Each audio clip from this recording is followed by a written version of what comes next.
大家好，我是小魏。今天太阳下山了，能造车了。现在凉快一点，给你们看一下最近2天都弄了什么东西。最近2天手指被拉到了，干的少了一点。中午呢又太热，也没弄多少。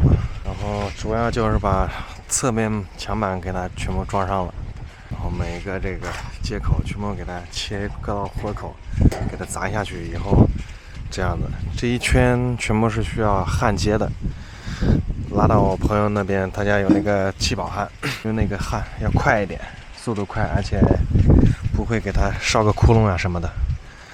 然后还有这个后墙板也给它切好了，给它敲一下，然后给拉过去，把它全部焊死，全部把它密封上。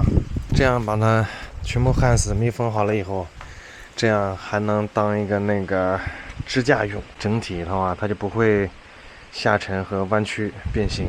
还有一个车头上面这个圆弧给它切好了。这2天这个顶上为什么没弄呢？昨天我那发小说要在这个顶上面留一个那个透明的那个窗口，那种死的不用打开来的，打开的话有点费事儿，而且容易漏雨。我想把这个2块板之间留一个20公分左右，或者18、20左右的空档，买的那个叫透明的，叫亚克力的板，2毫米厚的，直接给它用胶给它粘在上面。那样的话可以起到一个采光的作用。白天的话，你就是即使把顶给封死，把下面也封死，车里面看着也是亮堂的。然后车前面这块应该也可以做一个，可以看到车里面。然后给它装一个小窗帘在上面，白天没事开开来，晚上睡觉的时候就给它关上。我自己睡觉就无所谓了，基本上就差不多就这样了。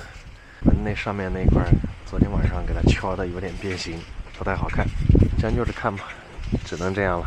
这个液压顶给我买大了，推力太大了，关的时候可能要手摁着硬往下摁才能摁得下来，放的时候得人扶着才能慢一点，要不然它会猛的咻一下弹起来。这样如果动静太大的话，容易把马给吓住。今天下午的话，什么能干的，就把那个里面那个隔墙，还有那个小门给它弄好，其他的基本上就这样了。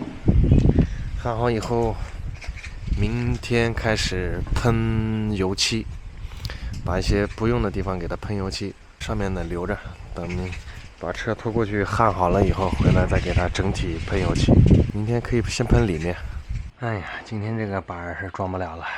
智者千虑必有一失，愚者千里必有一得。材料算少了，这一块板没有，还有这个内墙里面这个隔断的那个钢板也没买，算少了，忘了。